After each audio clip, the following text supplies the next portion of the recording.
За сайн байцгаана уу найзуудаа. Золо шоу 6 дугаар дугаар хүргэж өгөхөд бэлэн болж байна. За Монголд энэ 7 хоног үйл эхэлсэн байна.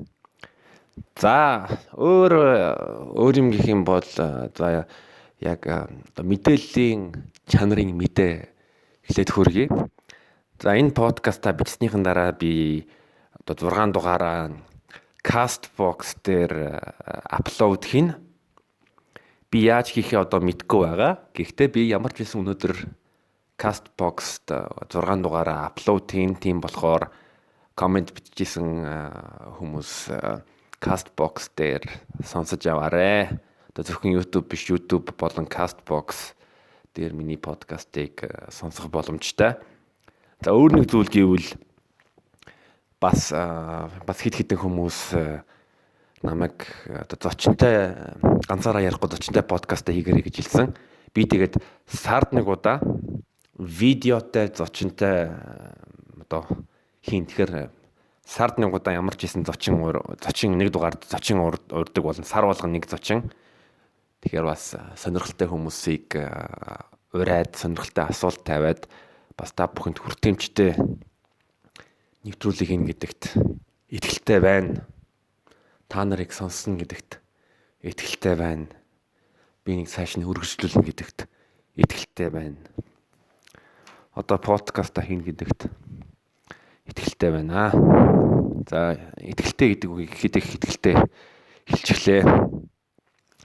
За өнөөдрийн дугаарын сэдв юу вэ? Яаж гадаад хэл сурах вэ? Яаж гадаад хэл сурах вэ? Хэрвээ та гадаад хэл сурмаар байвал энэ дугаарыг заавал сонсох ёстой. За та нар энэ дугаарыг өөр анхны удаа сонсож байгаа хүмүүс асууж болно. Яагаад би чамайг сонсох ёстой? Яагаад гэвэл би пошт үссэн. Нэгдүгээрт.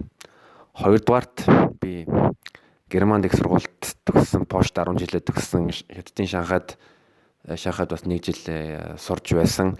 Тэгээ би англи хэлний TOEFL-ийн шалгалт өгч ирсэн. Герман хэлний дээд сургуулийн түвшний шалгалтын сертификат байгаа. Хятад хэлний сертификат байгаа. Пош хэлний сертификат байгаа. Монгол хэлний сертификат байхгүй байна. Тэгэхээр би энэ тал дээр бол нэлээд дуршлагтай бас нэлээд мэдлэгтэй гэдэгтэй бол бүрэн итгэлтэй байгаа. Тийм болохоор дүүнер минь, залуучууд минь, ах дүүс минь сайн ахын сургаалаас хуваалцаж аваарэ. За нэгдүгээрт би бол нэг юмыг анхааруулмаар байна. Хэл нэвтрүүлэх бол амьд харилцаа. Ер нь зүгээр хэл гэдэг үгийг орчуулангууд нэг амны нэг хэсэг байгаа ч тийм. Амны хэсэг одоо англиар бол tongue, германаар Sprache, орсоор язык, пошоор язык. Ингээд авч үзэнгүүд бол хэл бол амьд харилцаа. Миний үндсэн зарчим вэ гэвэл би орс, англи, герман хэлийг яаж сурж исэн туршлаганаасаа хуваалцсан. За хэл бол амьд харилцаа. Хүнтэй харилцаж иж хэлийг илүү хурдан сурна. Түүнээс бол одоо хэлцүүн тухай ном уншаад одоо хэлийн бүтэц одоо грамматик тийм номнуудыг уншаад үг зээжлээд бол хэлийг сурахгүй. Хэлийг яаж сурах вэ? Хүнтэй харилцаж иж сурдаг. Одоо жоохон хүүхд шиг л байх ёстой. Жоохон хүүхдүүд чинь словаар тойл уншдаггүй. Жоохон хүүхдүүд хэлний курст явдаггүй. Гэхдээ тодорхой хугацаанд хэлээр ярьж чаддаг. Жоохон хүүхд шиг байх ёстой. Нээлттэй байх ёстой. Алдаа хийхээс айхгүй байх ёстой. Ер нь тэнэг харагдахаас айхгүй байх ёстой. Жоохон хүүхд хэл яаж сурдаг вэ?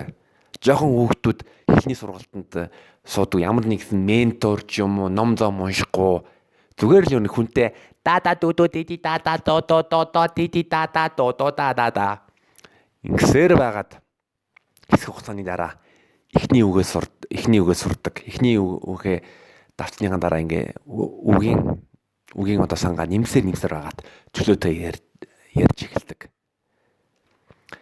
Би Германд оюутан байхдаа орос хэл сурж эхэлсэн.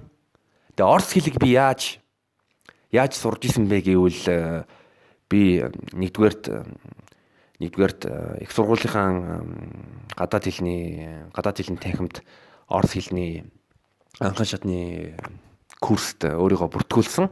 Тэр курсанд 7 хоногт 2 удаа байсан.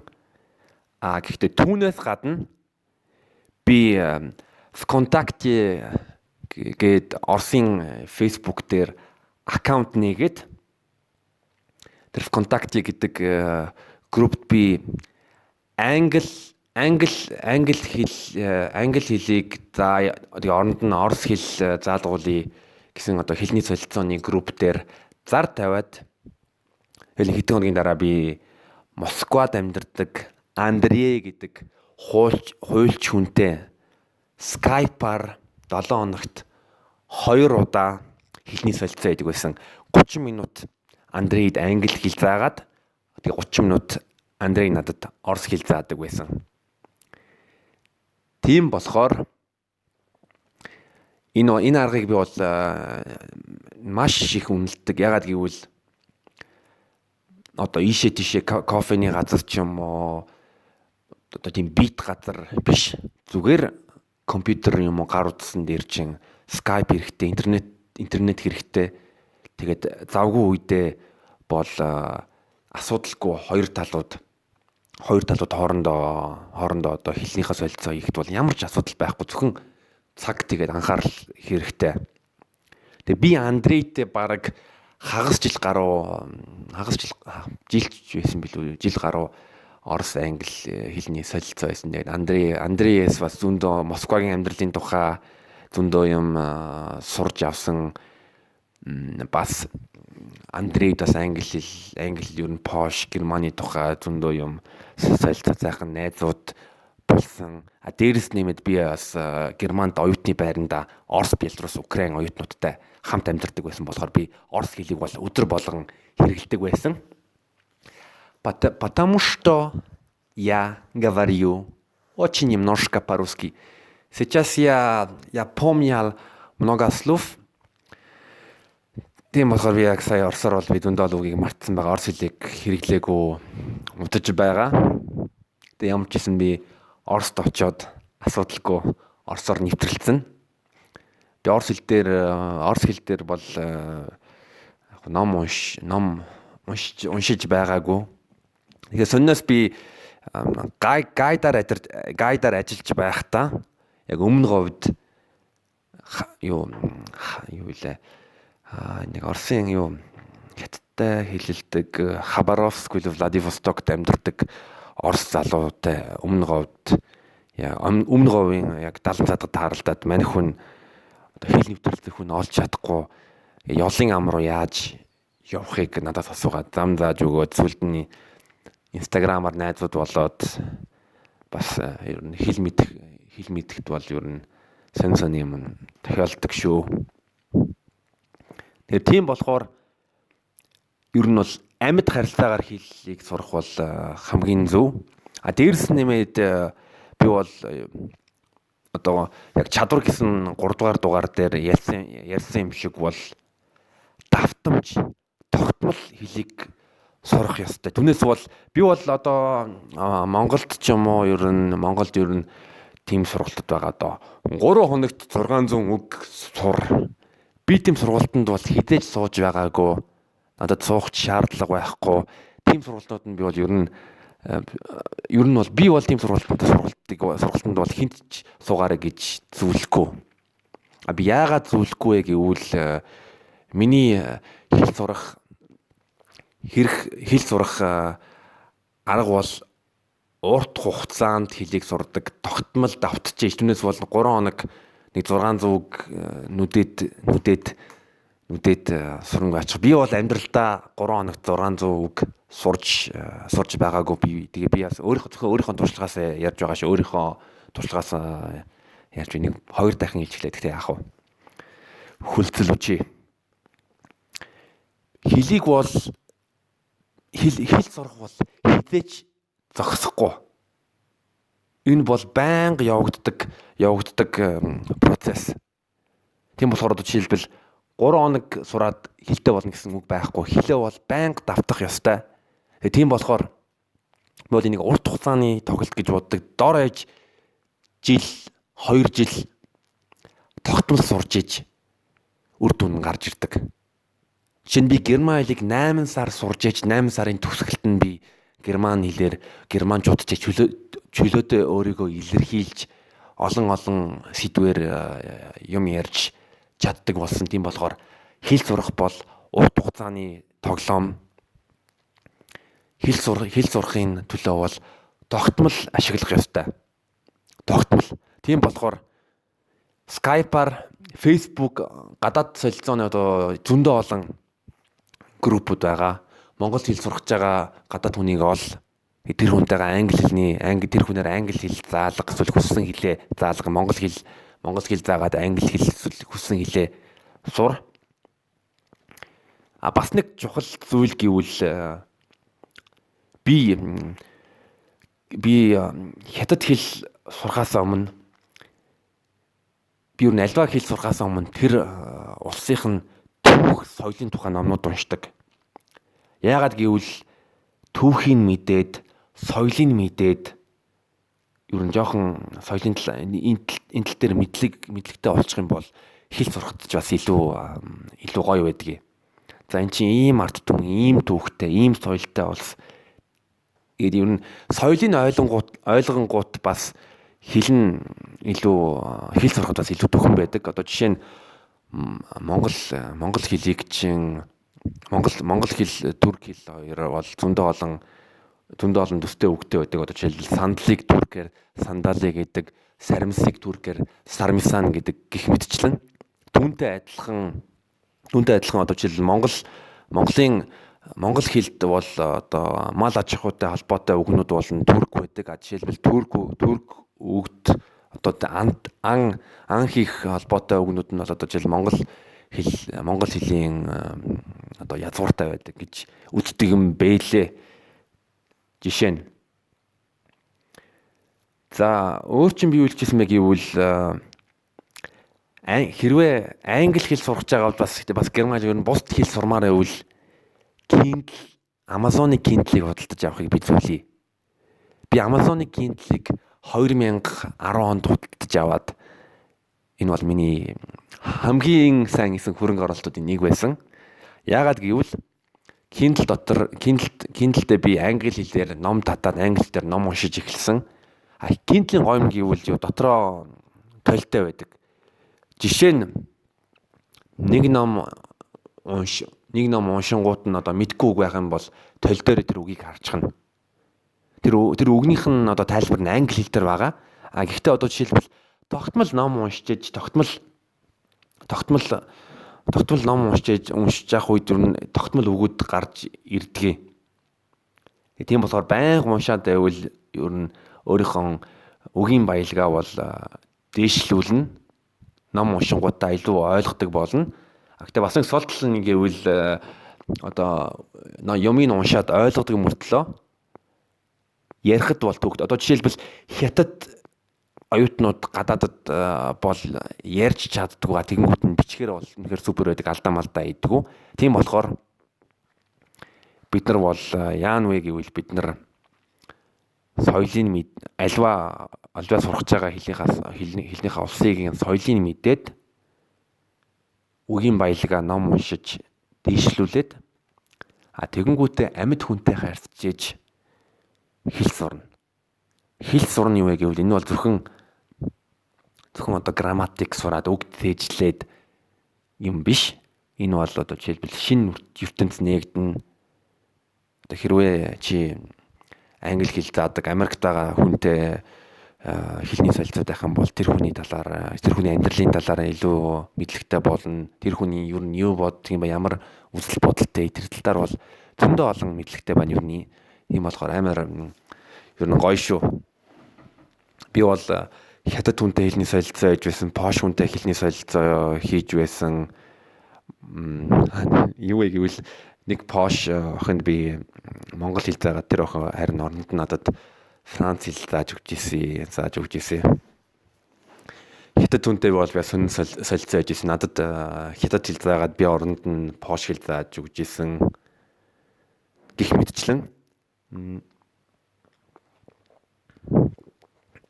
Тэгэхээр ер нь гадаад хэл дээр ном уншихад одоо англи хэл сурмаар явбал англи хэлний Penguin гэдэг номнууд байдаг. 100-аас доош хуудастай. Тэгээд энэ Penguin-ийн сурал номнууд нь бол ер нь гадаад хэл сурж байгаа хүмүүс зориулагдсан номнууд байдаг. Тэр номнууд нь маш энгийн хэлээр ойлгоход ч амархан, уншихад ч амархан номнууд байгаа.